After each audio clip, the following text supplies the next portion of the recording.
patent siis poliitika eestvõrsarja selle kevadisele esimesele üritusele, mille keskseks teemaks on siis uute erakondade loomine ja meie põhiline küsimus, millele me oleme täna siia vastust otsima tulnud teie kaasabiga, on uued erakonnad, kellele ja milleks. Siin me soovime täna ka kaasata publikut, et te teaksite juba hakata küsimusi välja mõtlema. Publiku küsimuste jaoks tuleb eraldi voor, mille tarbeks ma siis annan publikule sõna ja me teeme seda 2 korda, nii et tasub vaid valmistada. Ja mul on erakordne au, head kuulajad, sisse juhatada tänased esinejad, kelleks on Külliki Kübarsepp, kes on siin kui Eesti Vabaerakonna algatusrühma esindaja.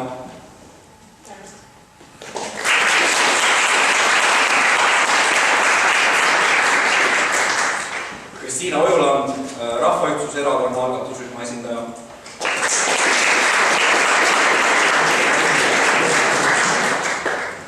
Ja Kaarel Tarand, erakondade rahastamise järelevalve komisjoni aseesimees.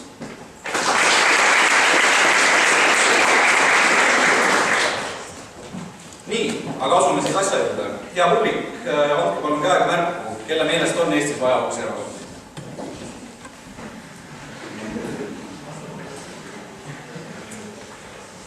Aitäh teile, võite ma käed alla lasta. No nii, rahvaajal on jumala aja teadupärast. Külliki Kübarsepp, miks on vaja uusi erakondi? Aitäh teile ja meedia on palju populeerinud, et see Kätemeri võib-olla ei väljendagi see teie tõelist huvi ja soovi, et aitäh, et siia tulnud. Väga lihtne, Eesti erakond, uusi erakondi vajagi selleks, et esindada rohkem kodanike soove ja mõtteid. Praegused 4 erakonda on sisuliselt konkurentsivõime ka diskussioone pidada tsementeerinud. Vaba Isamaaline kodanik algatas sellise ettepaneku, kus Parem Eestiga, et Eesti Vabaerakonna algatusrühm ongi selleks, et luua sellist erakonda, mis toimiks alt üles. See tähendab seda, et toimkondadel ja piirkondadel on see õigus poliitikaid luua, neid probleeme kaardistada ja neile lahendusi leida. Mul on hea meel seda nentida, et see on ka käima läinud ja inimeste huvi on täiesti aktiivselt olemas, sest ei nähta seda fooni või saali auditooriumi, kuhu saaks kokku tulla oma arvamusi avaldada ja üksteiselt ka õppida, sest päris palju tullakse selleks kokku, et kuulutad oma tõde, aga tegelikult on kaaslane sinu enda hea sõber, võib-olla veel pädevam ja veel paremate mõtetega üheskoos on palju lahedam ja leida neid ühiseid seisukohti. Ehk siis meie mõte ongi see, et meil on vaja erakonda kodanike jaoks, kes tahavad Eestis sõna sekka öelda ja milleks ongi see, et Eesti elu muuta meile mugavamaks, sõbralikumaks. Me ei pea õigeks seda, et Eesti riiki peaks hakkama lammutama vundamendina välja.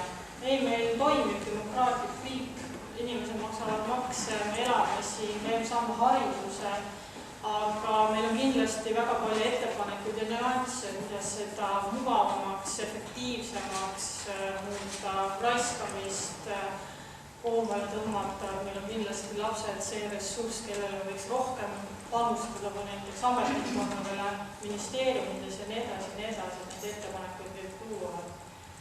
Meil oleme tulnud selleks, et olla kodanikele suurem väljapääs või anda võimalus kaasalöömiseks. Sellega aitäh, need ettepanekud täpsema lahtirääkimiseni me joome hiljem. Aga proua Ojuland, teile sama küsimus, miks on vaja uusi erakondi? Väga paljuski ma saan olla nõus juba eelkõneleja poolt öelduga, et Eesti poliitika vajab muutust sellepärast, et inimesed on poliitikast võõrandunud. Ja kui meie oma algatusrühmaga oleme koosolekuid pidanud, siis kõige alus meie programmilistele tegemistele on see, et kõik peab lähtuma inimesest, Eesti poliitika peab muutuma inimkeskseks. Et ei ole vahet, oled sa õpetaja, oled sa ettevõtja riik peab lähtuma oma otsustes sellest, mis on inimesele vajalik. Et kui riik vaatab ettevõtjad selle pilguga, et ta on potentsiaalne maksupettur ja ei kuula seda ettevõtjat või ei kuula ettevõtjate organisatsioonide esindajate happikarjeid või ettepanekuid, kui riik ei kuula õpetajate organisatsioonide ettepanekuid, kui täna õpetajad elavad üks päev korraga teadmatuses, kas neil on järgmine aasta selles koolis töö, kas see kool jääb alles, kui ei ole kindlustunnet, ja ei ole pikaajalisi arengukavasid elamiseks ja töötamiseks Eestis inimestel, siis me oleme väga-väga tõsise probleemi ees. Miks seda erakonda, miks uusi erakondasid on vaja? Ma arvan, et uusi erakondi on vaja selleks, et Eestis inimesed tahaksid elada, et inimesed tunneksid, et nad on Eestis vajalikud. Et ka meie nimi, selle Rahva Ühtsuse erakonna nimi, ühtsus, just nimelt see sõna ühtsus on olnud meie jaoks ka keskne sõna seetõttu, et me tahaksime Eestis inimesi ühendada, on nad eestlased, venelased, noored, vanad, mehed või naised, et taastada seda ühtsust, mis tegelikult täna on lagunemas. Selleks, et inimesed Eestist ära ei läheks, peab poliitika muutuma. Inimesed ei lähe ära Eestist mitte nii palju alati palga tõttu, vaid ka suhtumise tõttu. Ma olin just eelmisel nädalal Tallinnas ühe gümnaasiumi juures ühes kirjandite žüriis, kus lõpuklasside noored kirjutasid kirjandeid teemal, kas Eesti ka või Eestit ka. Ja väga hämmastav oli see, et ühest küljest noored kirjutasid seda, et nad armastavad Eestit, nad tahavad siin elada sellepärast, et siin on ilus loodus, meil on ilusad vanad traditsioonid, laulupeod, jaanituled ja muud niisugused asjad, aga kui nad hakkasid analüüsima seda poolt, et miks Eestist ära minna, siis mis te arvate, mis oli põhiline põhjus? Nad ütlesid seda, et meie riik ei hooli meist. Ja selleks ongi uut erakonda vaja, et inimesed tunneksid, et riik neist hooliks. Kui eelmisel aastal, 2013. aastal oli Eestist väljarände bilanss 6000 inimest. Kui me paneme selle perspektiivi 10 aasta peale, siis igaüks oskab arvutada, palju jääks Eestisse inimesi, kui midagi siin ei muutu. Kui me vaatame tänast rahvaarvu, kus alla 16-aastaste inimesi, noori, on meil vaid 200 000 inimest. Ja kui me mõtleme selle peale, et me tahame ju siin ka 10 ja 20 aasta pärast elada, siis peab see poliitika muutuma selliseks, et need inimesed, kes täna Eestis on, et nad tunneksid ennast vajalikuna. Tahet ei ole, oled sa erinevatest rahvustest, oled sa noor või vana, sul peab olema see tunne, et riik hoolib sinust ja et sa oled riigile vajalik. Selge, suur tänu selle vastuse eest. Kaarel Tarand, teile väikse laiendusega sama küsimus. Kas ja miks on vaja uut erakonda või uusi erakondi? No seda küsimust tuleks ilmselt veel laiendada, et mitte küsimus ei ole ainult selles, et kas ja miks on vaja uusi erakondi, vaid kas olemasolevaid erakondi on ka millekski vaja või ei ole. Või veel enam küsimus on selles, et kui kaua jaksatakse Eestis poliitilise hoone ehitamisel ignoreerida tehnoloogilist progressi, mis on selle ilmne ja vääramatu. Milles asi on?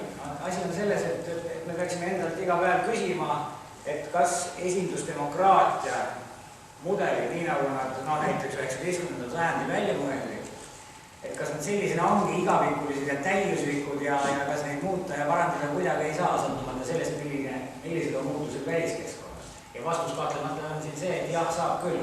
Kas meil on endistviisi massiühiskond, mis vajas massierakondi ja töötas massikommunikatsiooni printsiipide järgi, või on meie ühiskonnas mingisugused muutused toimunud tulenevalt sellest, et tehnoloogiat, mida me kasutame, muutub.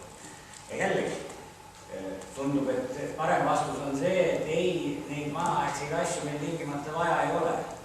Kas igal ühel teist siin saalis viibijatest praegu on tingimata vaja selleks, et jõuda oma parlamendiliikmeni, keda te olete näiteks valinud, kui te juhtumisi on sinna esinduskogusse ka saanud, kedagi, kes vahendab?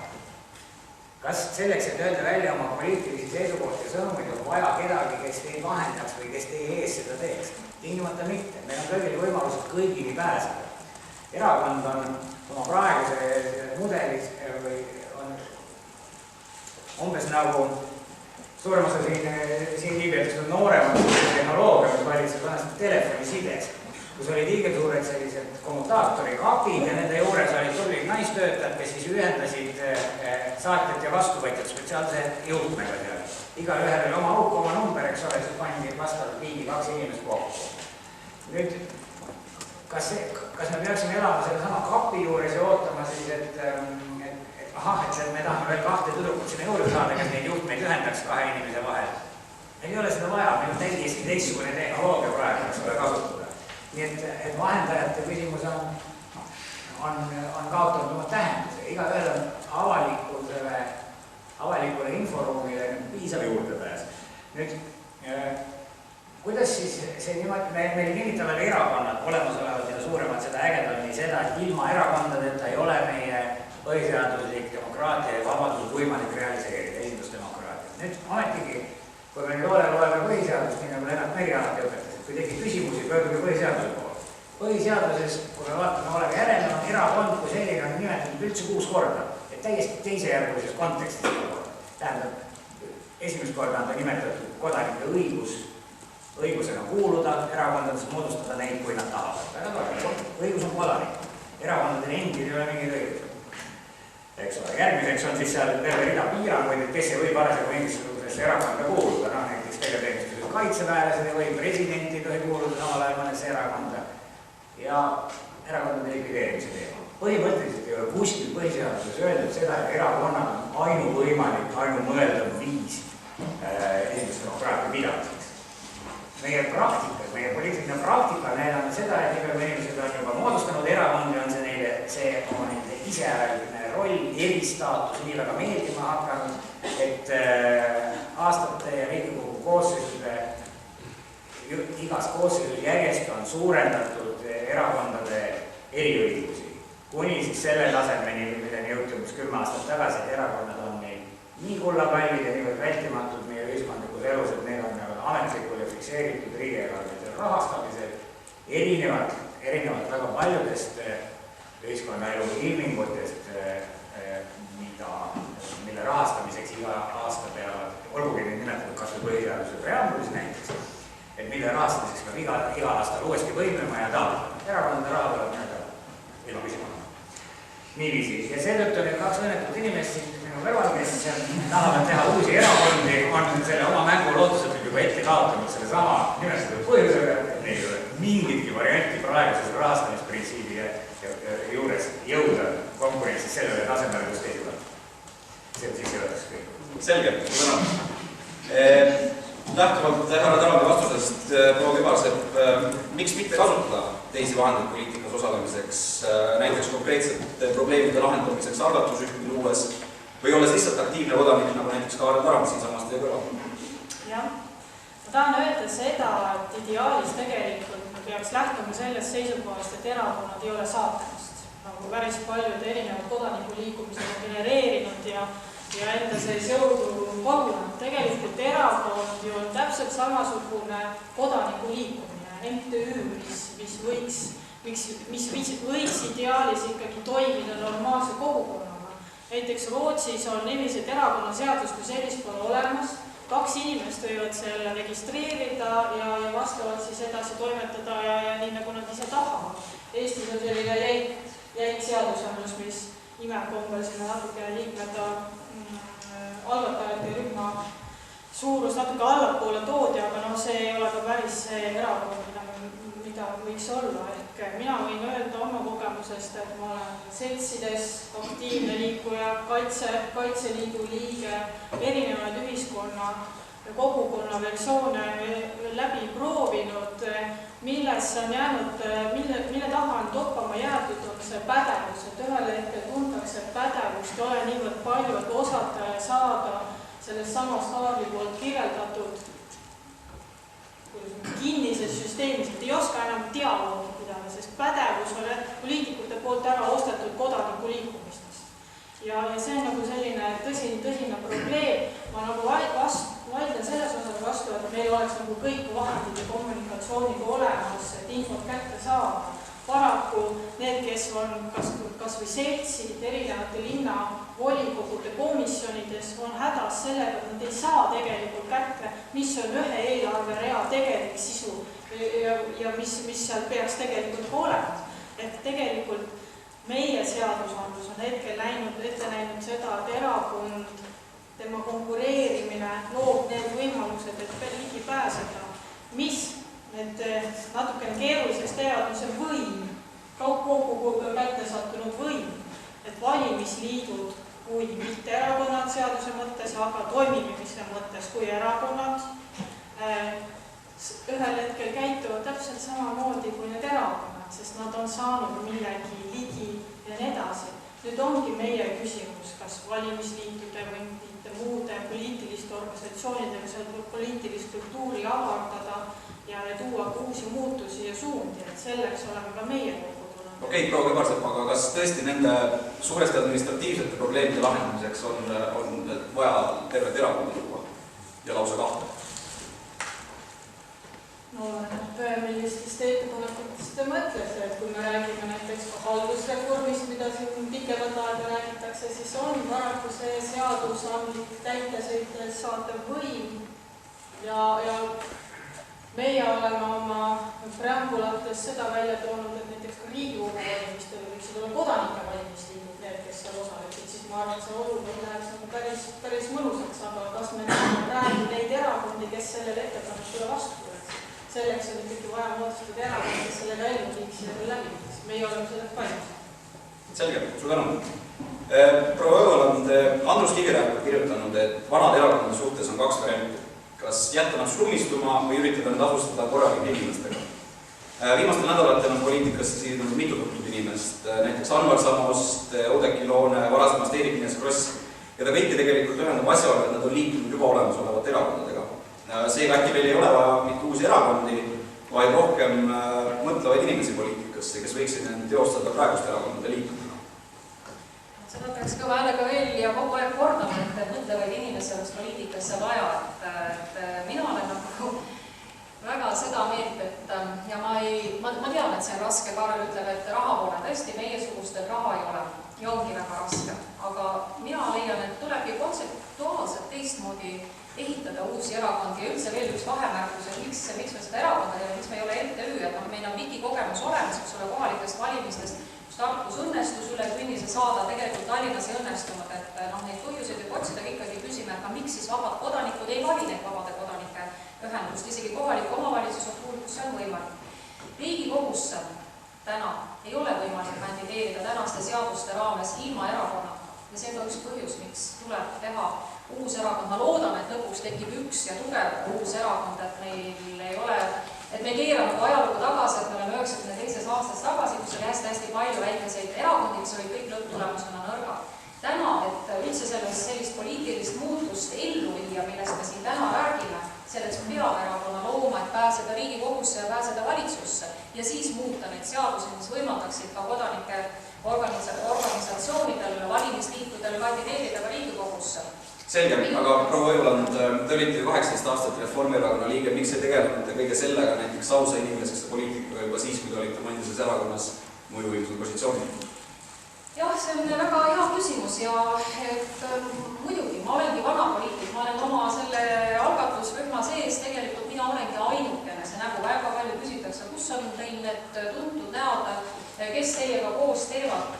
Vastupidi, need ongi kõik uued inimesed, täiesti tavalised inimesed üle Eesti, kes on oma elus midagi ära teinud. Nad on 35 pluss miinus 5, üldreeglina on nende vanus, nad on kas väikeettevõtjad, nad on õpetajad, nad on MTÜ-de inimesed. See, mis Reformierakonnas, mille liige ma olin tõesti väga-väga pikalt ja olen ka poliitikas olnud väga pikalt, sealt vigadest on väga palju õppida. Ja ma olen teinud omad järeldused sellest, et ma tahan minna edasi teisiti, ma tahan minna edasi uute inimestega ja uut moodi, olles kõike seda näinud 20 aasta jooksul, kus ka oma erakonna sees sind keegi kuulab. Sa ei saa midagi teha, isegi kui sa oma erakonna sees püüad kõnetada oma juhatuse liiget või ministrit. Ma olin 7 aastat Lääne-Viru juht erakonnas ja ma pean ütlema, et kõige maapealsemaid asju ei olnud võimalik nagu erakonnas või valitsuses ära seletada ja põhjendada. Võtame näiteks kiirabi reformi, mis tekitas väga suuri kirgi. Kui Lääne-Viru inimesed püüdsid Reformierakonna ladikusse ja ministritele seda seletada, et palun ärge tehke niimoodi, need ei ole õiged lahendused, mida te välja pakkuda, kui keegi ei kuula, siis ei olegi võimalik midagi muuta. Selge, aitäh. Klaarime, kui juba Reformierakonna jutuks tuli, klaariks ühe asja ära, et 2. märtsil arutab Reformierakonna juhtkogude liiklususe ennistamist. Teid see huvitav, ma saan kiire vastus? Ei aruta. Ei aruta? Ma võtsin selle avalduse tagasi eelmisel nädalal. Selge. Ja see avaldus ma veel vahemärkusena ka, see ei olnud mitte sellepärast, et Oiland tahaks hirmasti Reformierakonda tagasi minna. Selle avalduse ma tegin just tol päeval, kui mind erakonnast välja heideti, teadmata seda, mis minust edasi saab, kas ma lähen kohtusse või kuidas need protseduurid edasi lähtuvad, või kuidas need protseduurid edasi kulgevad, et mul oli kindlasti mingit soovi minna tagasi praegu Reformierakonda, need spekulatsioonid muide, mis praegu Eestis levivad, et Siim ja Kristiina on head sõbrad, Kristiina läheb kohe nüüd uude valitsusse, see kõik on spekulatsioon ja see kindlasti ei vasta tõele. Ma olen täna siin selleks, et teha uut erakonda ja kandideerida 2015. aasta märtsi valimistel. Selge, aitäh. Härra Tarand, te olete kirjutanud, et kui kartellivõim keeldub avardamast valijate võimalusi valimistel, siis viib see varem või hiljem valijaskonna meeleheitliku sammuni ehk valimiste boikoteerimiseni. Sellisest valikute laiendamise vaatepunktist peaks uute erakonna tulek olema igati tervitatav. Kes soovib, võib neid kas või tervitada minugi poolest. Aga mina ei näe, et see pilti mingisugusel otsustaval määral muudaks. Küsige niimoodi, et kui me oleme valijad, niimoodi demokraatlikult meelestatud ja soovib sellised valijad, kes teavad täpselt, et põhiseadus näeb ette Riigikogu liikmele või mis tahes valitud kogu liikmele vaba mandaadi. Et miks ma tekitan sinna enda ja selle potentsiaalselt vaba mandaadiga rahvaesindaja vahele mingisuguse ebademokraatliku filtri või sõela. Ükskõik kui palju nüüd viimastel aastatel, 2, 3, 4 aastat ei ole liitunud meie olemasolevate erakondadega uusi inimesi. Ei ole see ju pilti parandanud, need erakonnad ei ole muutunud sisemiselt demokraatlikumaks, avatumaks ja nii edasi. Nüüd me võime minna järgmise katse peale ja loota, et nüüd oli enamdel inimestel tulid välja täiesti teistsugused erakonnad. Nad võivad täiesti teistsugused olla seni, kuni nad jõuavad sinna samasse staatusesse, samadele nende väljakutele, kus need vanad kolid juba ees on. Need on muutunud samasuguseks. Sest et seal lihtsalt kehtivad sellised mängureeglid. Neil on ainuke võimalus seda muuta, oleks siis, kui nad saavutaksid kohe absoluutse enamuse, mis on jälle täiesti ebarealistlik ootus. Nõndaviisi. Nii et küsimus on selles, et miks me ei taha oma saadikud nagu otse kontrollida, suunata ja mõjutada, veenda, et ta teeks, käituks avatult ja korralikult seal, vaid seal vahepeal on see mingi isevälik puhver, millega nime on erakond ja mis ei kuula, eks ole, nagu me siin kuulsime ka oma liikmete sõnumaid, kuskil on mingi tavaluba, kuskil on mingi grupp, kes otsustab. See grupp on väga väike võrreldes sellega, milline on erakonna suurus.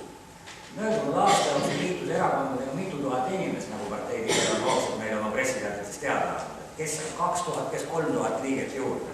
See muutis pilti. Tõenäoliselt need toredad inimesed, kenad, noored, vanad, igasugused inimesed, kes mõtlesid, et ma lähen poliitikasse, ma astun erakonda ja hakkan seda seespidiselt mõjutama. Ühesõnaga, kui see on mingisugune põrgu ja katupesa, et siis ma nüüd loodan korra majja teen ja ilusaks heaks. Hakkame kõik heaks. Ei hakanud.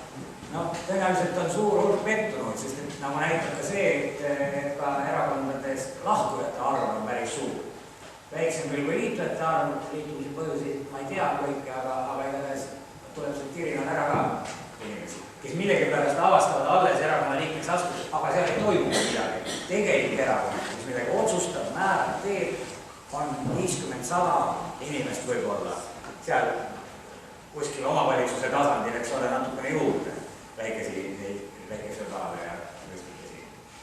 Aga põhimõtteliselt, mida teevad ülejäänud? Mida teeb 13 000 inimest Reformierakonnas ja 15 000 inimest Keskerakond? Mis asja nad seal teevad? Nad ei saa korra aastas isegi oma üldkoosolekutele, vaid igaühe määratakse kümnikud, kes saavad sinna partei koosolekule üldse tuppa lubatakse. Mis väärtuslik asi see on, miks seal ollakse? Kuidas teie maailmavaated, teie veendumused saavad edastatud kõrgemale poole, kui te olete massiorganisatsioonis? on üks selline huvitav Šoti õpetaja, Oxfordi professor, kelle nimi on Robin Dunbar, kes on kuulnud selle pärast, et on leiutanud isegi sellise arvu, mille nimi on Dunbari arv, mis on 150. Ja mis sisuliselt lühidalt öeldes tähendab seda, et sõltumata sellest, et millised on tehnoloogiad, inimese võime pidada üleval sotsiaalselt kvaliteetseid kontakte, piirdub umbes 150-ga, vahet ei ole, kas oli tegemist ürgühiskonnaga, külaga, keskaegse Euroopa külaga või tänapäevase moodsa ühiskonnaga, sul võib olla Facebookis tuhandeid ja tuhandeid kontakte, aga need ei ole kvaliteetsed sotsiaalsed suhted. Et neid jääb ikkagi inimese võime hallata ja niisuguseid suhteid on umbes 150. See ei ole puhas ja kõva teadus, aga sellise pehme teadusena käib küll, et laias laastus see nii on. Võtame selleks koridoriks, ma ei tea, 100–300 EKRE-si töötab, nii et ühtegi põhjust ei ole pidada suuremaid organisatsioone, sest igal juhul sellisel juhul seal on juba osa seltskonnast on millestki ilma jäänud. Teise järgmised. Meil tõenäoliselt on parteides, kus on number 13 000 ja number 14 000 olemas. Need on 5 järgi. Selge, tänu. On üks asi tegelikult, mille ma tahaksin hirmsasti ära küsida. Proua Kübarsepp, Andres Herkel on öelnud, et pigem võib Vabaerakonnast saada parempoolne partei. Ja tundub nagu väga keeruline uskuda, et proua Oivar kinnitaks siin praegu soovi olla uue vasakpoolse elava naistvedaja. Samal ajal on politoloog Tõnis Saarts rääkinud sellest, et tegelikult paremtilale enam eriti ruumi ei ole. Seega, kas ei oleks olnud ikkagi targem jõudu ühendada, sest eraldi tegutsedes on tõenäosus valimiskünnise alla jääda märksa suurem? Proua Kübarsepp. Jah, et see on nüüd selline, ma ise olen ka politoloogi haridusega ja püütakse nüüd neid uusi tulevaid jõudu suruda sinna vasakule või paremale või keskele. Meie oleme võtnud ikkagi selle seisukoha, et probleemid, mis meil Eestis eksisteerivad, on maailmavaate ülesed ja me esialgu ei hakka tegelema enda skaala paigutamisega. Meie jaoks on pigem olulised need väärtused, mis seda organisatsiooni teeksid tugevamad, et me ei ole selline tuim massipartei, nagu Kaarel siin eelnevalt. Ei ole kasvanud nii suureks. Jah, aga meie eesmärk ei ole ka kasvanud niivõrd suureks. Kas te seate liikmete arvule piirangud siis? Ei, aga meie eesmärk ei ole hakata korjama sinna 10 000, 15 000 inimesi, vaid meie jaoks on korjata neid inimesi, kes on valmis ise Eesti ühiskonda panustama. Ja paraku on meie ühiskonnas domineeriv selline ükskõiksus ja need, kes tulevad, need on hingega selle juurde, aga need on paraku vähemus. Ehk siis me esialgu ei tegele maailmavaate küsimustega, sest meie inimesed tunnevad, et see, et sul ei ole lasteaiakohti või ei ole sul võimalik saada normaalset haridust või töökohad ühes või teises kohas Eesti maakohast puuduvad ei ole pigem maailmavaatega seotud, vaid ikkagi kohalike probleemidega, inimeste vaheliste probleemidega, et püüame need enne lahendada, üheskoos lahendusi neile leida, et siis võib-olla liiguks edasi selle maailmavaateks. Täna see teadame. Te võite küll sildistada, et üks on parempoolne, vasakpoolne sotsiaaldemokraat, aga igapäevaelus nende poliitikas maailmavaadet ju ei kajast. Selge, aitäh, proua Oivar, sama küsimus. No, siin on nagu mitu asja, et ühest küljest olles ka rahvusvahelises poliitikas olnud 20 aastat, näitab minu kogemus seda, et tõesti need piirid, mis kunagi võib-olla eksisteerisid väga selgelt erinevate maailmavaadete vahel läbi poliitiliste erakondade, need piirid on hägustunud. Kõige parem näide, mis ma viimati panin tähele, on Rootsi moderaatide ehk meie mõistes nagu konservatiivide partei. No Karl Pilt on, eks ole, Eestis tuntud mees, ütleme siis niiütada tema partei koduleheküljel, kui te teete lahti, siis seal kõigepealt räägitakse sellest, et ta on konservatiivne erakond, kus hinnatakse vannu traditsioone ja konservatiivseid väärtusi ja siis kuskil seal esileheküljel te näete, et nad toetavad ka omasooliste abielusid. Ühiskond muutub, elu muutub ja ma olen seda meelt, et need piirid hägustuvad, mis ei tähenda muidugi seda, et lõpuks uus erakond, mis luuakse, ei peaks ennast ikkagi sellel poliitilisel maastikul markeerima, et mõeldes isegi ka selle peale, et kui ma räägin praegu siin oma algatusgrupi nimel, et kui me peaksime erakonna tõhusamaks muutuma, siis me peaksime ju ka päris kiiresti valima oma koha Euroopa poliitikas ja üle-euroopalistes parteides, et kindlasti tuleb see valik teha ja see otsus seisab meil ees. Aga jah, et ka meie oma algatusgrupiga praegu programmi tehes me ikkagi kogume kõigepealt neid ideid, ka seesama uut.ee, mis on osutunud väga populaarseks portaaliks, me kogume tegelikult ikkagi neid ideid inimestelt, ka ettepanekuid, ka oma, nende inimestega, kellega programmi välja töötame, on nad siis teadlased või kes meil iganes abistavad, et me tahaksime panna kokku sellist arengukava Eesti jaoks, mida tegelikult Eestile vaja on, et on väga, minu meelest väga mõistlik lähtuda sellest, et me kõigepealt paneme ennast siin skaalad paika, pigem on vaja teha konkreetsed reformikavad ja seejärel jõuda selle nagu maailmavaatelise paika panemiseni. Eesti näide ka, kuulge, vaadake, võtke seesama Reformierakond ja Keskerakond. Eestis on inimestele seda väga raske selgeks teha, et Euroopas on nad ühes parteis või ühes fraktsioonis. Selge, aitäh. Lähme nüüd pisut konkreetsemaks. Proua Kübarsepp, mis on teie valem teha paremat erakonda, kui seda on praegusel? Seda nii organisatsiooni siseselt kui ka rahvale suunatud kommunikatsioonides? Ole näoga inimeste poole. Ja selline lööklaus ongi? Ei, see on see tegutsemispõhimõte, et tagaisamalist kodanikku oleme üles ehitanud ju 2,5 aastat ja selles erinevaid praktikaid kogenud. Oluline on see isiklik kontakt, et sa tõesti jõuaksid ja suudaksid igat liiget kuulata, temaga tegeleda. Kui ei suudeta ja ei taheta, vaid ollakse ülevalt alluma suhtumisega, siis see liikmeskond ei aita kuidagi kaasa. Tal ei ole motivatsiooni sõnumeid toota, liikmaksu maksta, kutsuda oma sõpruskonda sellesama organisatsiooniga liituma, et kõik algab sellest suhtumisest inimesesse. Ja kui me suudame seda suhtumist inimesesse tuua ka natuke siia võimutasandile, siis ma arvan, et hakkab ka suhtumine valitsuse Riigikogu poolt inimeste poole inimlikumaks muutuma, aga selleks on vaja ikkagi eeskujusid ja seda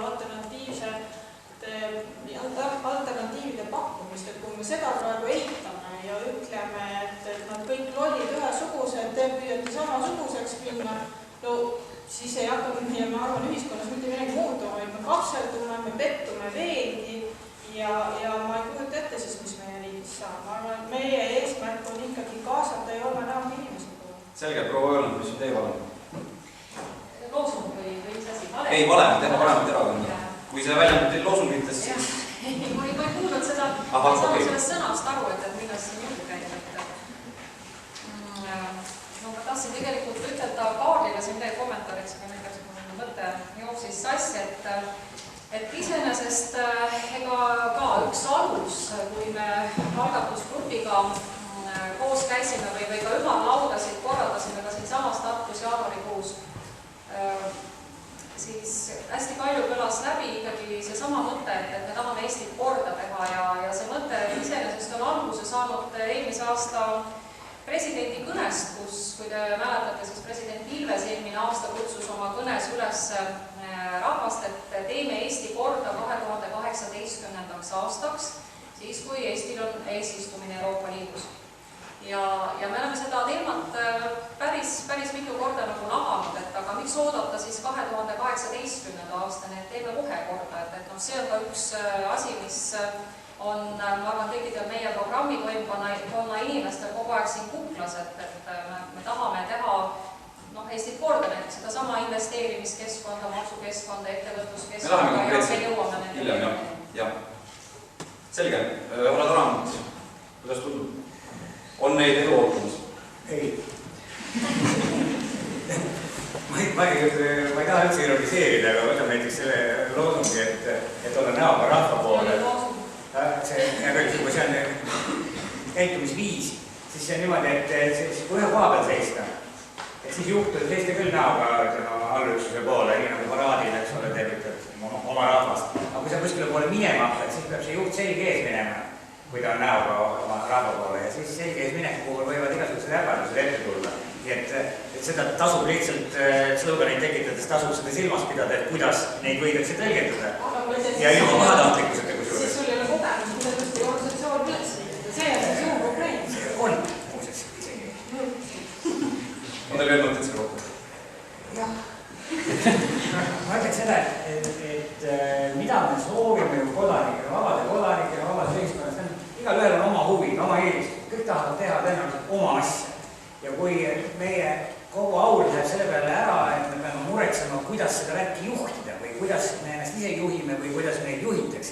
võiks küll enda juhtimise ja elu korraldamise delegeerida.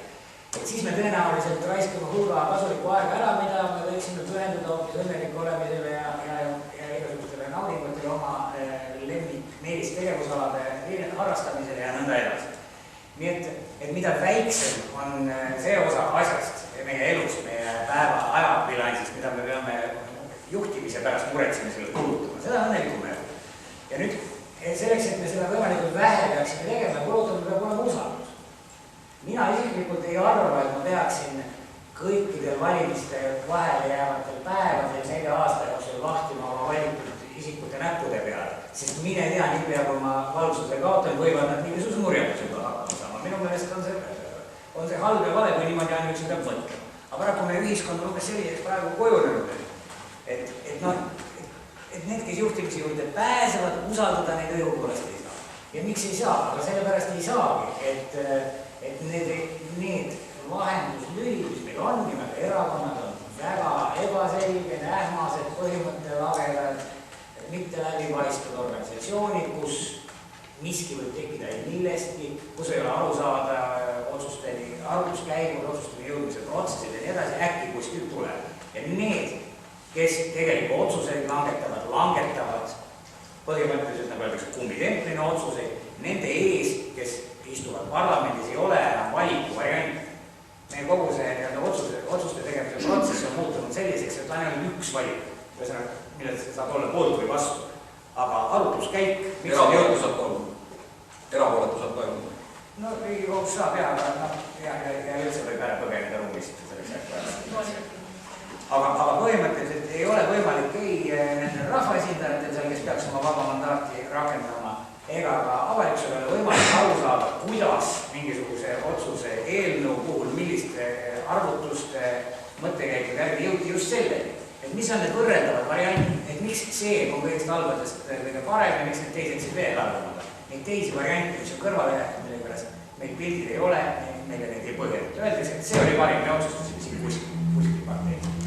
Et see on läbipaistmatu otsusteni jõudmise süsteem, mida minu meelest ei ole mingisugust põhjust pidada.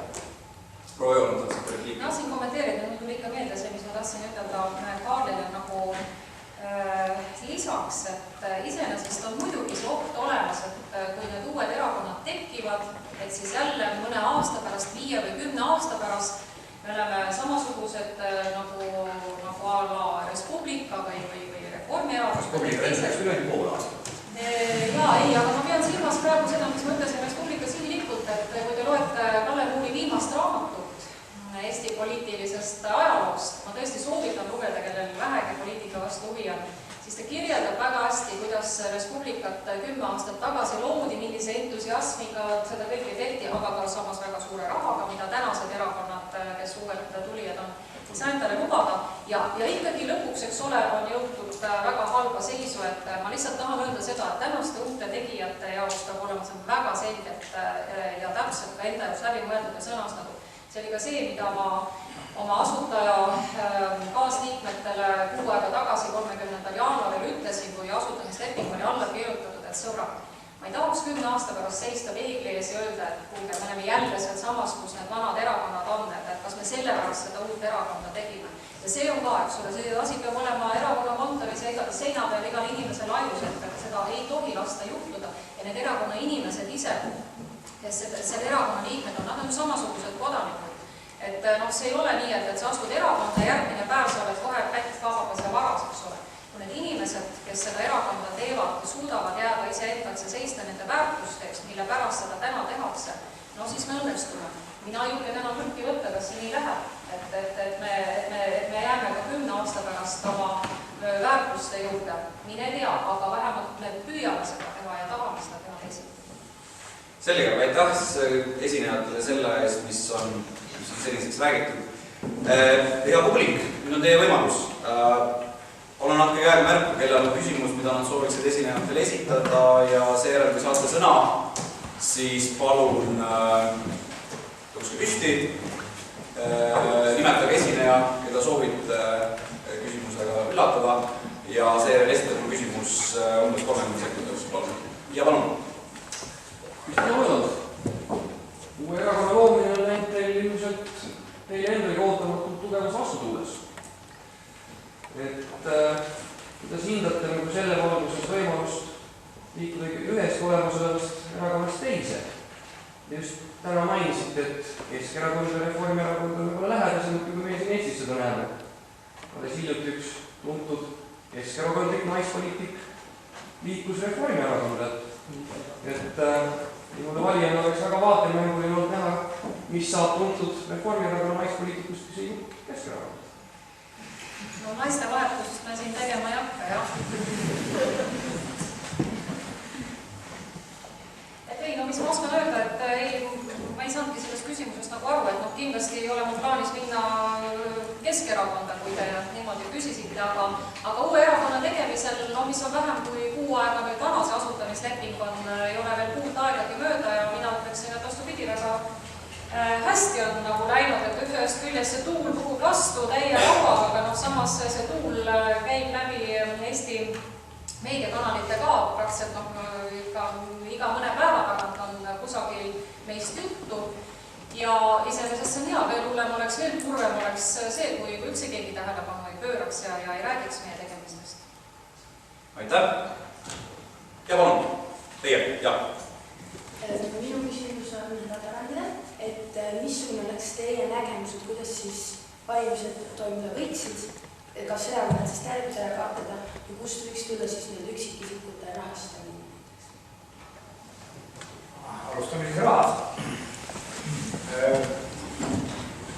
Jah, Eesti süsteemis on paraku kujunenud niimoodi, et raha hulgal on valimistulemuses erakordselt määrav osa. See korrelatsioon kulutatud raha hulk ja saadud mandaatide arv on olnud kuni viimaste valimisteni ikkagi väga tugev. Kohalike valimiste puhul on seda keerulisem täpselt kokku lugeda ja mõõta, aga Riigikogu valimistel on olnud väga tugev korrelatsioon. Paned raha sisse, saad mandaadid vastu. Nii et see raha teatavasti sellesse süsteemi tuleb praegu praktiliselt eranditult riigieelarvest. See stabiilne 5,4 miljonit umbes aastas, mis viimastel aastatel parlamendi erakondadele jagatakse, on see, millega seda poliitilist süsteemi ja tema püsivust või jäikust või stagneerunud olekut ülal peetakse. Kahtlemata nüüd see tekitab kohe probleemi, et uutel tulijatel, kuna seis on selline, oleks ka vaja raha, aga seda raha nad kuskilt ei saa. Jah, liikmemaksudest seda miljonit või poolteist muidugi ühe aastaga, kindlasti või poole aastaga, mis on jäänud, umbes järgmise valimiskampaania stardigi kindlasti kokku ei kogu üksikisikute annetustest. Vähemasti seni Eesti poliitilise kultuuris puudub viimast 10 aastaga, puudub see näide, see eeskuju, et jah, et on võimalik eraisikute käest korralikult raha koguda.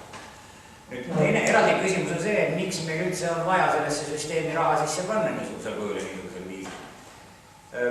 Kui me võrdleme näiteks sellist pikaaegsete traditsioonidega demokraatliku ühiskonda nagu Ühendkuningriikide oma, siis seal lõppkokkuvõttes ühe valimistel osalenud hääle kohta kulutatakse absoluutselt raha 4 korda vähem kui Eestis.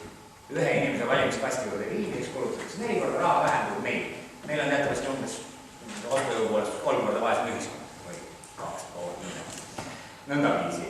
Ja kuidagimoodi tulevad ikka Briti parlamendid kokku ja moodustavad valitsusi ja hädaga saavad oma demokraatia tehtud, kuigi süsteem on alafinantseeritud ja võib-olla seetõttu demokraatia arengule ohtlik, nagu meie kogenud poliitikud kindlasti ütleks, nii väikese raha juures nagu kõik kulutavad.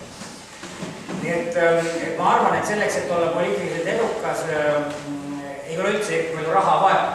Ja ei maksa ühiskonna selliseid ootusi enda suhtes ka üles kruida, et need, kes on vaesed ja kes ei kuluta raha, et need nagunii ei ole usaldusväärsed isikud, nad rikkad inimesed. See on selline idast tulnud mõttelis, mis sobib hästi Ukrainasse praegu või Venemaale, eks ole. Et kui ta on juba rikas, siis ta võib-olla varastab vähem, aga varastavad nad ju niikuinii, eks ole. Selle mõtteviisiga me ei jõua kuskil. Nii et minu meelest on võimalik poliitilist süsteemi korraldada ja üles ehitada niimoodi, et selle peale, eriti selle fassaadi ja ilu peale ei kulu eriti raha. Eriti tänapäeval, kus meil on televiisorist natukene elu kaugemale arenenud. Kahesuunaline kommunikatsioon on täitsa võimalik väga suurte inimhulkade vahel, mis televisiooniga teatavasti ei toimu. Seal on üks räägib, et kui talle ka televiisori peale kodus karjuda, siis ta ei kuule seda. Aitäh! On veel ja palun. Ja, minu küsimus on lugupeetud asutajatele. Te räägite näoga inimeste poole olemisest ja sellest, et tahate näha teisiti. Ja millele te heidate hästi palju ette on see demokraatia puudulikkus erakondades. Kui me vaatame täna õiguse poole, siis me näeme seda, et ühinguõiguslik režiim, mis on erakondade ülene, see ei ole väga demokraatlik või siis vähemalt ei soodusta seda. Kuidas te funktsionaalselt, protseduuriliselt, sisuliselt, mitte sloganite tasandil, kavatsete olla demokraatlikud? Kuidas te kavatsete erineda protseduuriliselt ja funktsionaalselt? Ma saan aru, et küsimus on mõlemale asutajale. Proua Üvas. Aitäh.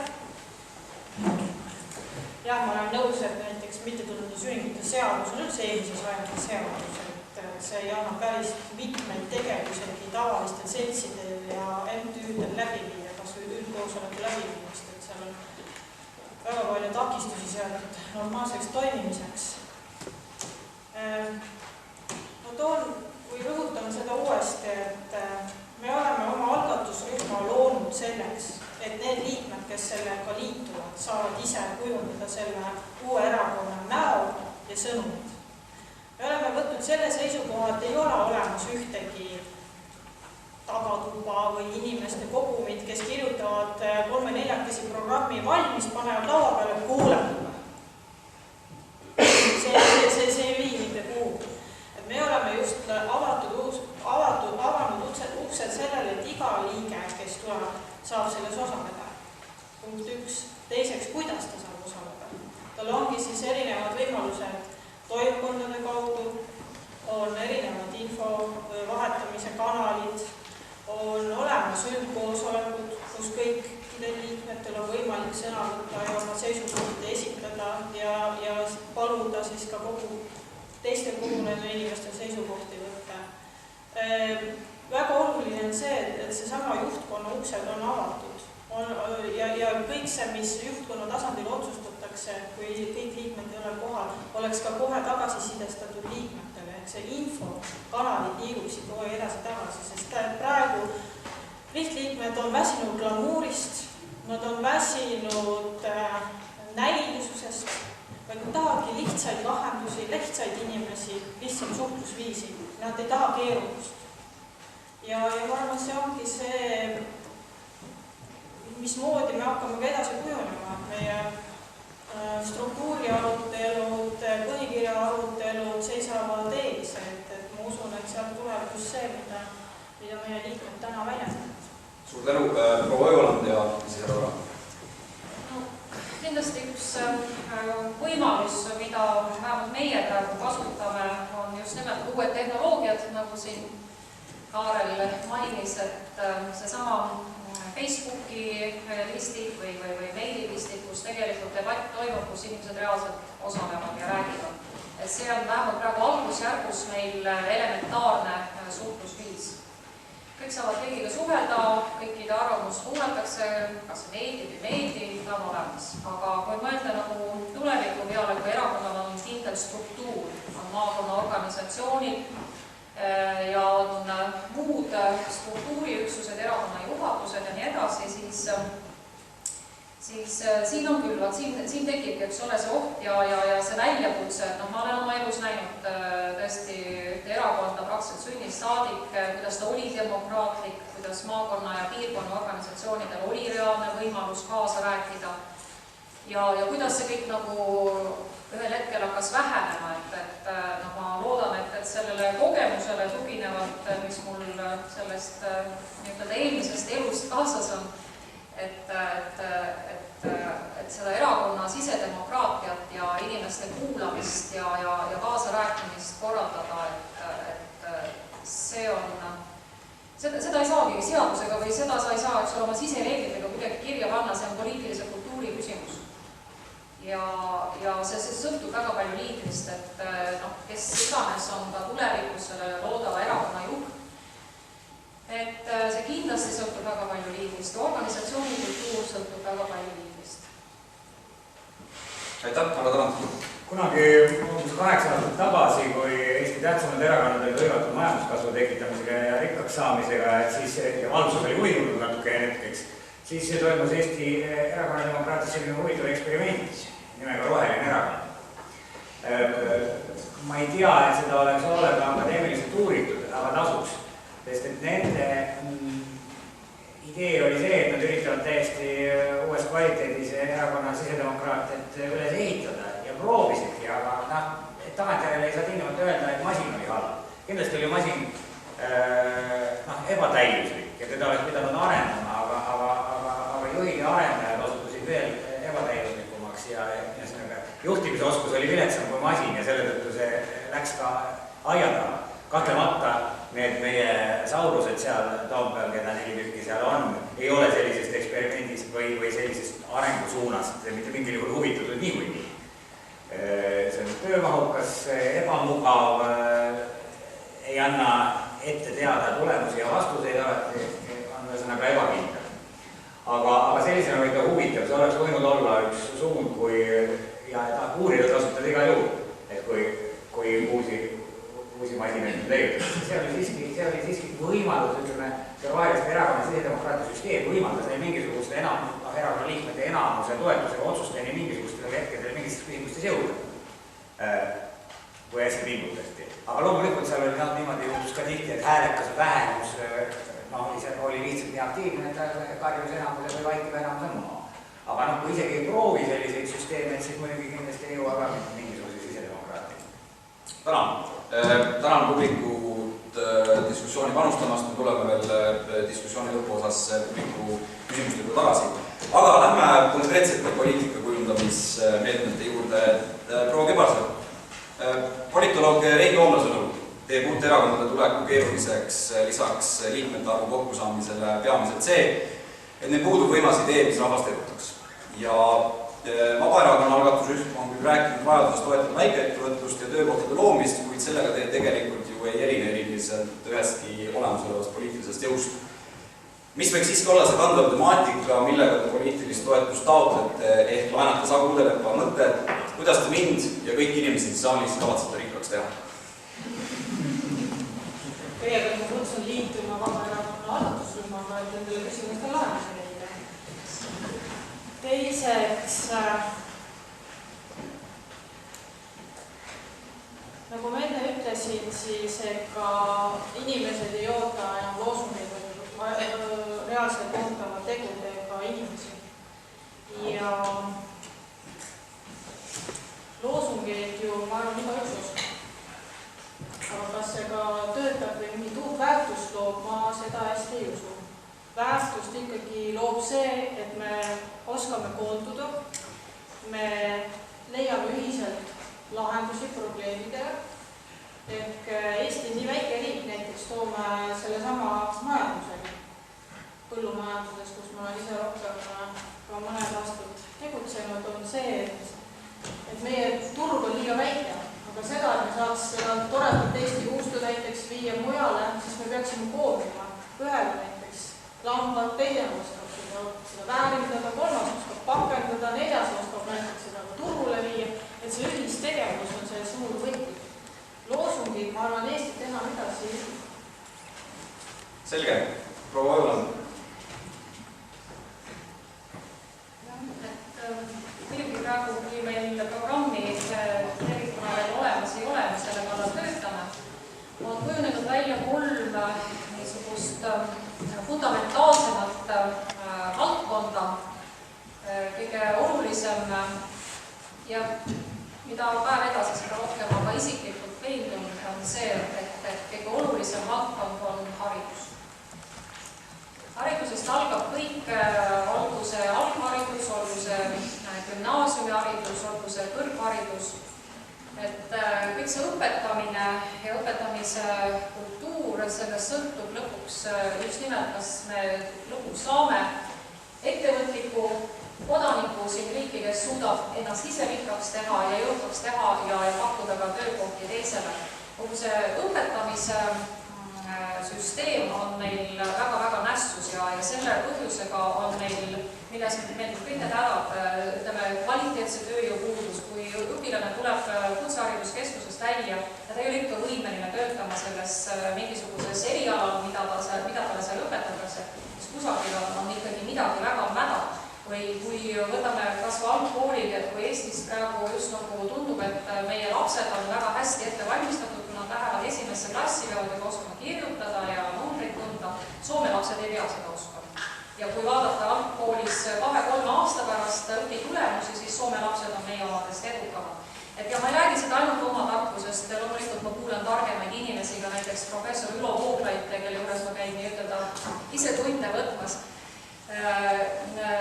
Tema alati alustab ja lõpetab selle jutuga, et meie haridussüsteem on nii palju kannatada saanud, seda on meeletult reformitud ja tänased gümnaasiumi lõpetajad on sisuliselt olnud katsejänesteks. Need õpilased on katsejänesed, need õpetajad on katsejänesed, sest kogu aeg pidevalt midagi muutub ja me ei suuda seda haridussüsteemi normaalselt, fundamentaalselt paika panna. See on tohutu suur väljakutse. Täna mul ei ole seda programmi siin veel teile ette näidata, aga see on teema, millega me väga tõsiselt tegeleme koos ekspertidega.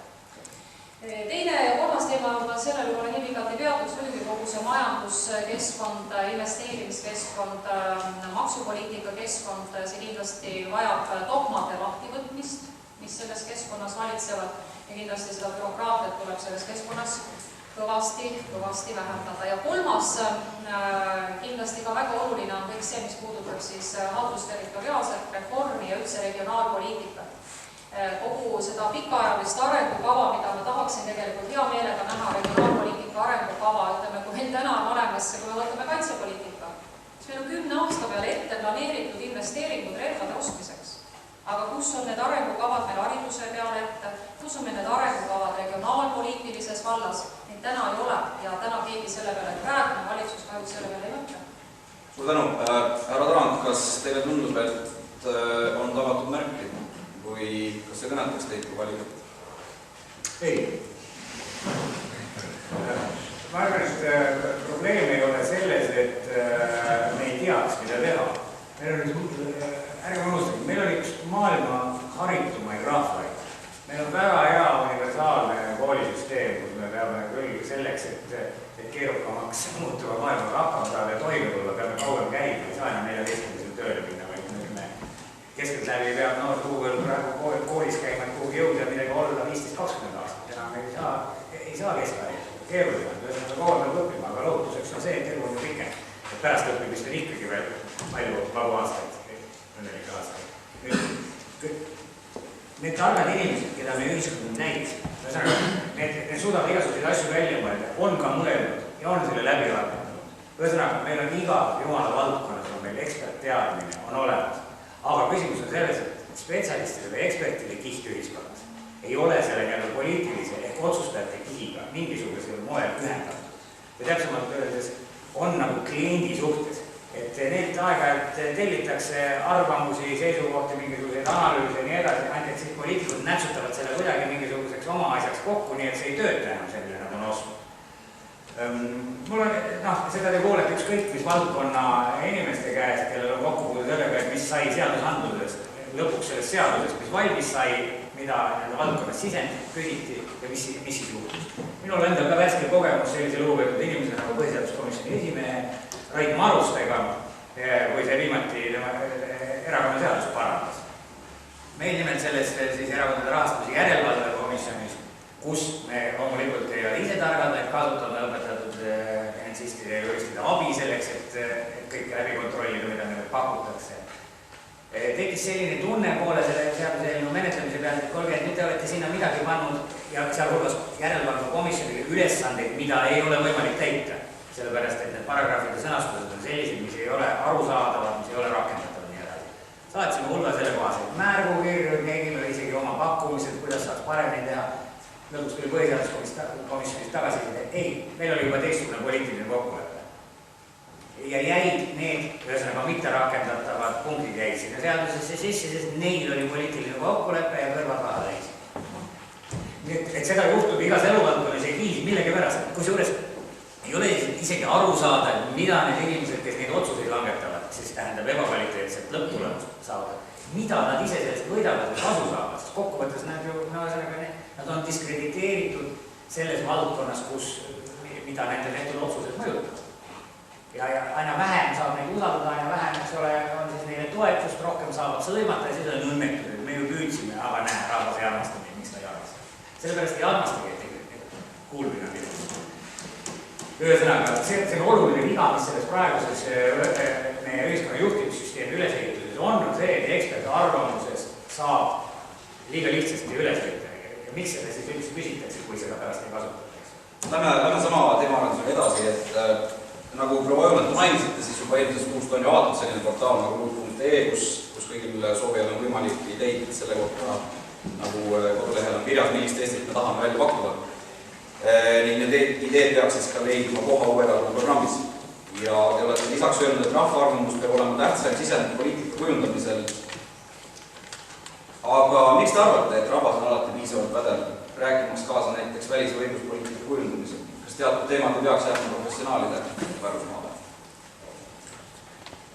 Kindlasti on asju või kui me räägime juba detailsest poliitika kujundamisest, siis loomulikult selleks on ju meil spetsialistid, kes töötavad riigiasutustes, kes ütleme konkreetselt kujundavad välispoliitikat.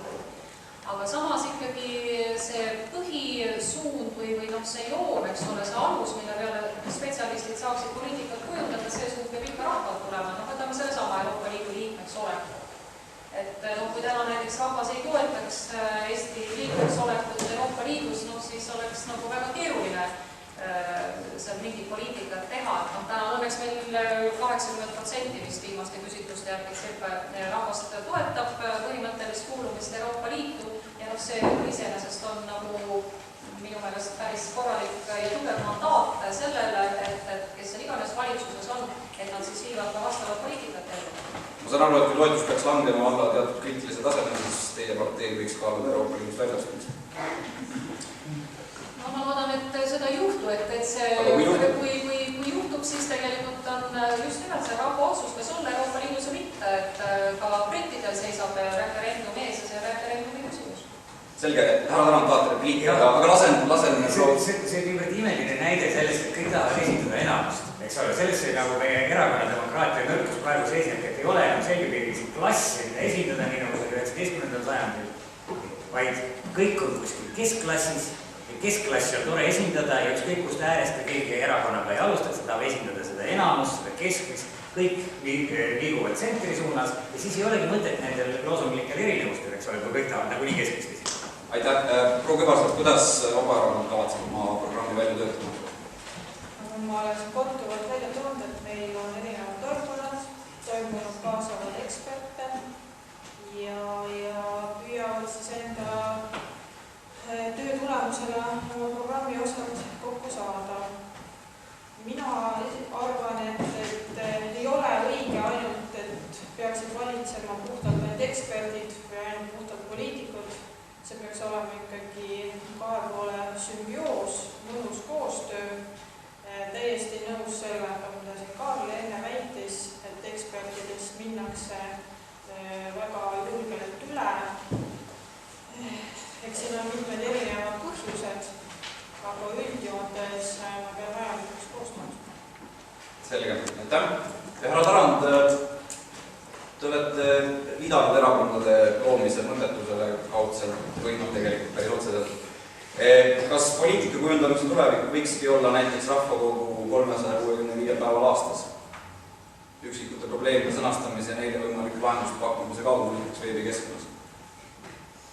Ma arvan, et meie väiksel külasuurusel ühiskonnal või väikeliina suurusel ühiskonnal ei ole nii palju probleeme, et iga päev peaks suurusel ühiskonna liikmetest higistama nende lahendamisega. Elu on õigupoolest kaunis lihtne ja kui on ükskord tehtud korralikud mängureeglid, see tähendab, et need tegijad on suutnud olla üle oma omakasupüüdlikust motiividest nende mängureeglite tegemisega. Siis need mängureeglid püsivad kaua ilma muutmata ja nende järgi on väga lihtne elada ja otsuseid teha, neid otsuseid, mis ette tuleb. Me kõigist väiksematest ühiskonnastruktuuridest leiame selliseid näiteid, kus on pikaajalised organisatsioonid, olgu need siis ettevõtted või mittetulundusühingud, kes on suutnud ilma oma põhikirju ja põhimõtteid lakkamatult muutmata ja täiendada väga mõnusasti toime tulla elada, olgu siin samas Tartus üliõpilasorganisatsioonid ja nii edasi. Saab küll. Ja miks ei peaks siis saama nagu järgmise tasandil, eks terve ühiskonna tasandil teha selliseid reegleid, mis ajad vastu teha ja mida ei pea kogu aeg paikama ja parandama ja selle peale suure hulga ühiskonna aur ära kulutada.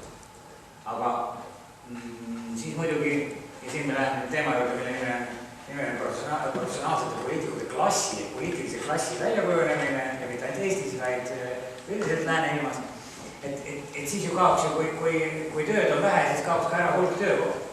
Ehk siis ei oleks enam ühiskonnal nii palju juhte vaja ja selle juhtimise ümber asjata. Aga no lõpuks see on umbes sama määratud jõud nagu Google'i auto. Lõpuks tehnoloogia areneb nii, et paljud juhid jäävad töötuks ikka. Aitäh! Proua Õuland ja Kübarsepp, te olete mõlemad rääkinud tähtsamatest väljakutsetest, mis Eesti ees seisavad, aga teatavasti on üksikute poliitikavaldkondade kaupa keeruline probleeme lahendada, kui puudub selline üldine suurem eesmärk, mille poole liikuda. Mis võiks olla teie meelest Eesti uus suur eesmärk, nagu varasemalt on näiteks olnud Euroopa Liiduga liitumine ja kas sellest eesmärk on üldse tarvis püstitada? Proua Õuland. Muidugi peab olema visioon, et just millest ma põgusalt juba sissejuhatuses rääkisin, et mida me nagu tahame saada, see, et Eesti oleks elamiseks ja töötamiseks mõnus koht, et inimesed ei läheks siit ära, et meil oleks siin riik ka 20 aasta pärast olemas, mis suudaks seda majapidamist siin üleval hoida. Et see on eesmärk, mul ei ole võib-olla ilusat loosunglikku sõnastust, eks ole, aga see on see põhjus, miks näiteks ilma puhkepäevadeta lihtsalt ma olen viimase mingi tuleb juba vist ligi 8 kuud kokku septembrist alates päev-päevalt seda tööd teinud, et võiks ju küsida, et aga miks ma seda teen. Et mul on nagu endal sisemine kindel veendumus, et see on õige asi, et seda tuleb teha ja seda me teeme sellepärast, et Eestis peab see muutus toimuma, kui seda muutust ei toimu, siis meil ei ole siin perspektiivi nagu elada, et siis jäävadki kõige viletsamad, kes ütleme ääremaadel, eks ole, vaatame, mis meil toimub, meil on tööandja on oma valitsus ja siis riigine tööandja ja siis suur hulk inimesi lihtsalt elab sotsiaaltoetusi. Selge, aga suurem eesmärk siis majanduslik heaolu. Kuidas? Suurem eesmärk siis majanduslik heaolu. See on liiga kitsas sõnastus. See peaks olema midagi niisugust, et tõesti, et see oleks ühtne, et see rahvas oleks ühtne, vaatamata rahvusele, kes siin elavad, et iga inimene tunneks ennast vajalikult ja muidugi iga inimene tahab elada jõukalt, see on normaalne. Aga tegelikult on vaja seda suhtumise muutust, et miks me täna oleme siin laua taga või miks need liikumised ka eelmisel aastal lahti läksid, need jääkeetrid ja Pärnu festivalid ja kõik nii edasi. Sellepärast mulle tundub, et just nimelt, et inimestel on jõudnud see arusaamine sinnamaani, et enam niimoodi edasi minna ei saa. Sellise suhtumisega, nagu praegune valitsus on mitmete aastate jooksul seda riiki juhtinud või mitte juhtinud, võiks öelda isegi kohati. Sellist suhtumise tuleb murda. Ja ütles mulle laupäeval üks Raplamaa mees, kui ma käisin Varbanas rahvaga kohtumas, ütles, et meil on revolutsiooni vaja. See võib-olla siiski, et revolutsiooni pole vaja, aga tõesti muutust on vaja. Selge, aitäh. Proua Kübarsepp, uus suur eesmärk. Minu meelest on Eesti põhiseadus piisavalt püha, et seda ellu viia, siis meie peamine eesmärk on ikkagi Eesti rahvuse, kultuuri ja keele püsimajäämine. Me peame selle eesmärgi silmas pidama, vastama küsimustele, mida selleks on vaja teha, kuidas. Ja kuidas on isegi olulisem küsimus, sest igaüks võib erinevaid meetmeid välja mõelda, aga kuidas inimestele mõju avaldab, see on arvan see eriline küsimus. Aga mida siis oleks vaja selle eesmärgi täitmiseks teha? Selleks me oleme inimesed kokku kutsunud ja leiame ühiselt need tegevused. Selge. Härra Taan, kas uus suur eesmärk viiks edasi Eestit? Jah, sellisel juhul, kui inimesed, kes ütlevad, et nad seavad eesmärke, teevad selget vahet, et mis on eesmärk, mis on vahend eesmärgi saavutamiseks. Ja siis tulevad juba, et nad lähevad jutud selgeks ja võib-olla kuskil jõuab. Aga jah, mina saaks terve hulga eesmärke. Näiteks selliseid eesmärke, et me võiks püüda jõuda ühiskonnas sellise olukorrani, kus meil oleks aastas 0 esimese aastane kuritegu. Ei toimuks ühegi aastal ühtegi mõrru, ühtegi tapmist ei toimuks Eestis. Teine eesmärk, et ei toimuks ühtegi liiklussurma. Ma saan aru, et see on ideaal, et tõenäoliselt veel üks või kaks jääb ikka ja see ei ole läbikukkumine, eks ole, aga kui me liigume selle ideaali poole püsivalt, siis on kõik hästi. Ja kui suund läheb muutus, läheb teistpidi, siis on kõik halvasti. Esitage endale sellise küsimuse, miks me töötame 8 tundi päevas? Kas see on nüüd eesmärk tagada tulevikus aastakümneteks või aastasadadeks veel inimestele, kõigile inimestele tööd oma tänapäevases tähenduses ja niisugune hulk tunde just nagu praegu? Miks ei ole 70 aastat juba suudetud tööpäeva lühendada või tööpäeva pikka? Ometigi tehnoloogia aeg. Võimalused on kõik olemas, aga tuleks neid küsimusi ka nii endale üles seada ja siis otsida lahendada. Tähendab, põhjupoolest need vastused on olemas kõik, kuidas teha, aga need ei läbi parteilisi kiltreid. Selge, aitäh selle teise osa eest ja nüüd hea publik on jällegi aeg teid kaasata. Oleme oma diskussiooniga lõpusirgele jõudmas. Samamoodi nagu enne, kes soovib küsimust esitada, andke palun käega märku ja seejärel, kui saate sõna, siis tõuske püsti ja esitage oma küsimus ja mainige ka kellele. Ja palun.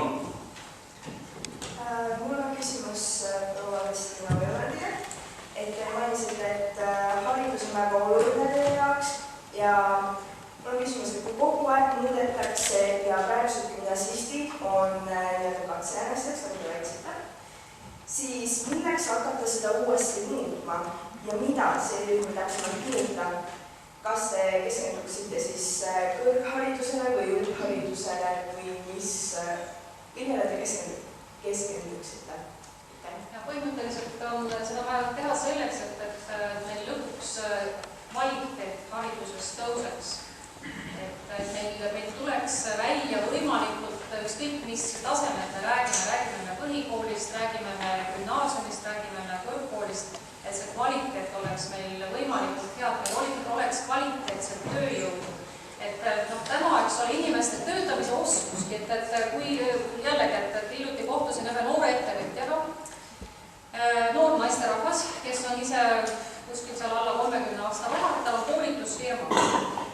Ja ta ütleb täpselt seda, et tal on võimatu saada omale head töötajat, talle tuleb noor inimene uksest sisse ja küsib kõigepealt kosmilist palka. Ja kui sa hakkad uurima, eks ole, mida ta tegelikult teha oskab, siis see asi kukub kokku, eks ole, tuleb välja, et ikkagi neid teadmisi ja oskusi, eks ole, milleks inimene on ka õppinud, tal ei ole neid teadmisi ja oskusi. Ja rääkimata, eks ole, suurematest tootmisettevõtetest, kes tegelikult täna seisavad sellega silmitsi.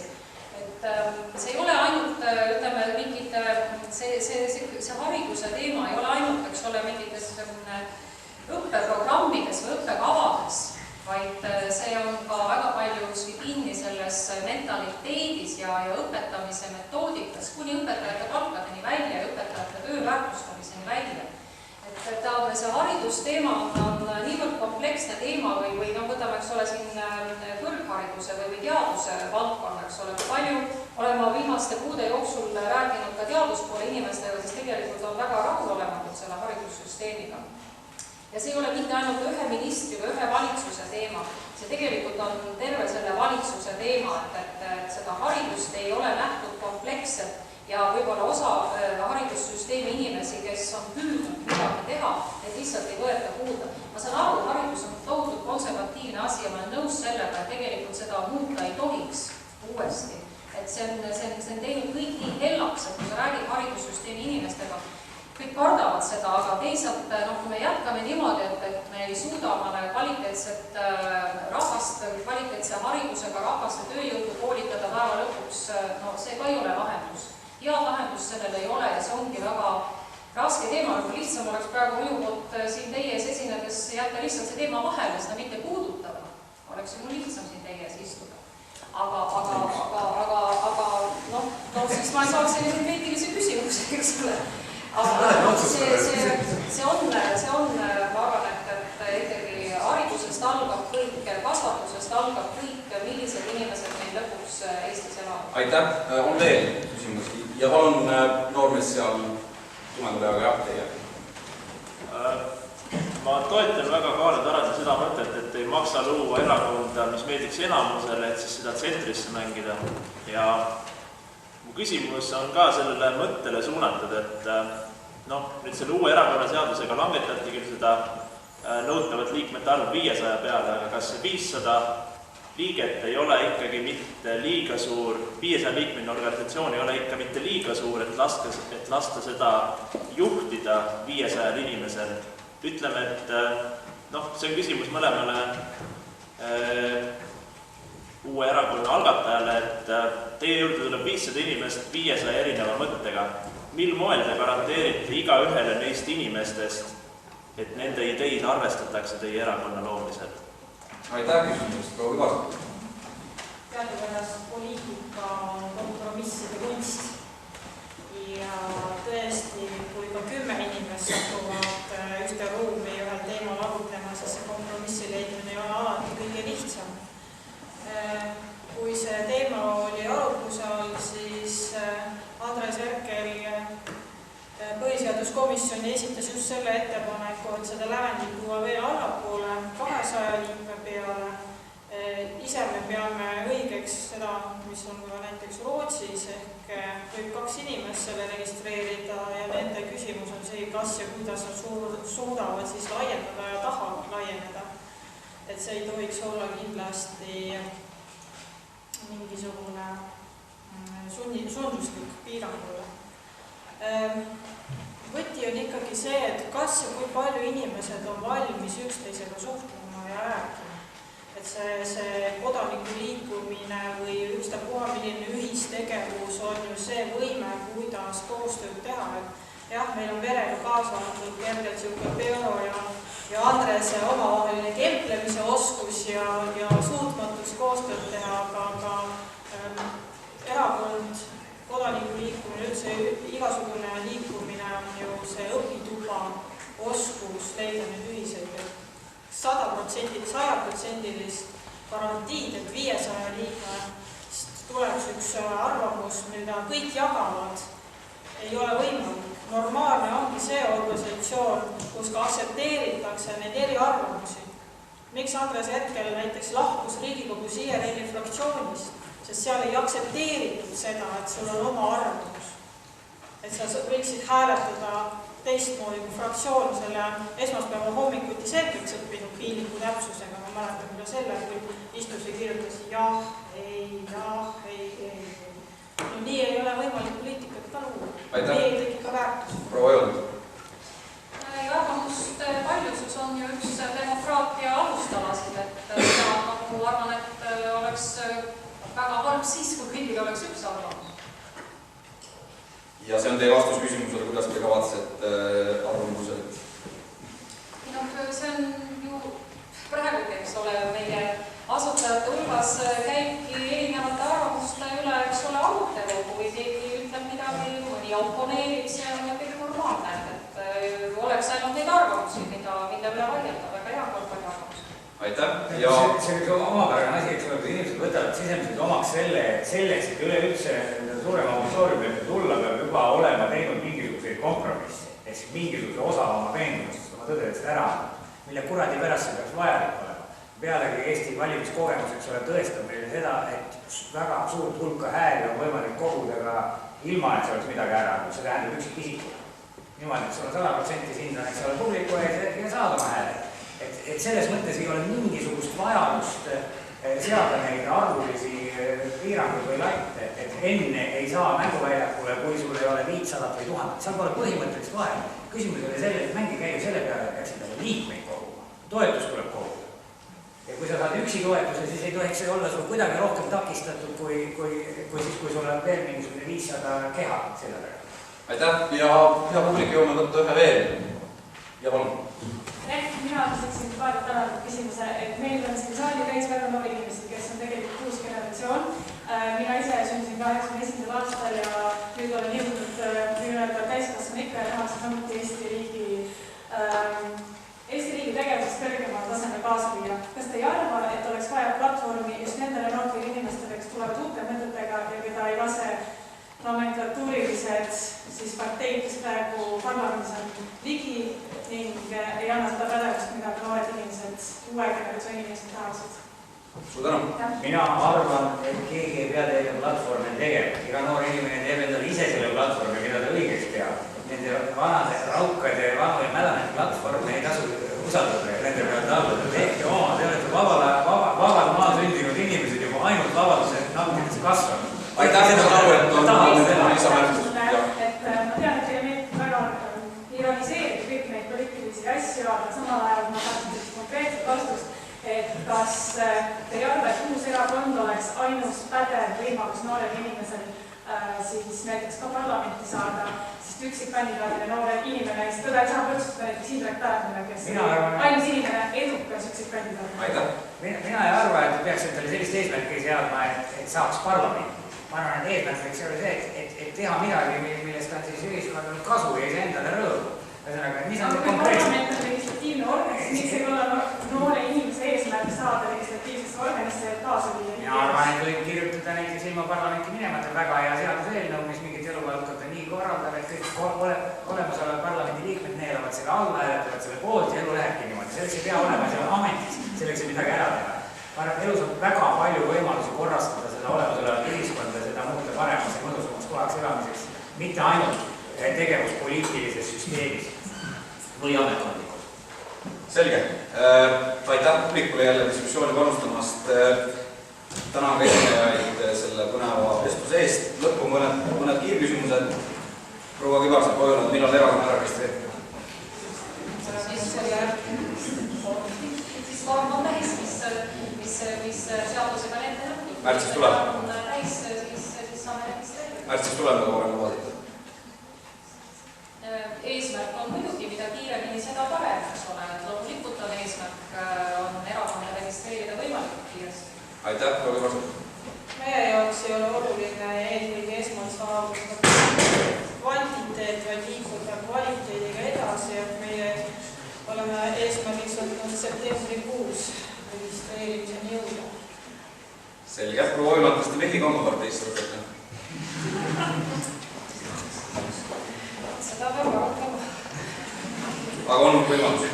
Ja see oli naljaga pooleks küsimus, aga üks väga huvitav asi, mis mul praegu selle küsimuse valguses meeldib. Kiire vastus on. Ja hästi kiire, kui siin üks nädal aega tagasi helistas mulle Vene raadio 4 ja reporter sõna otseses mõttes küsis, Vene keeles toimus intervjuud, aga kas Vene inimesed tohivad ka sellesse erakonda astuda?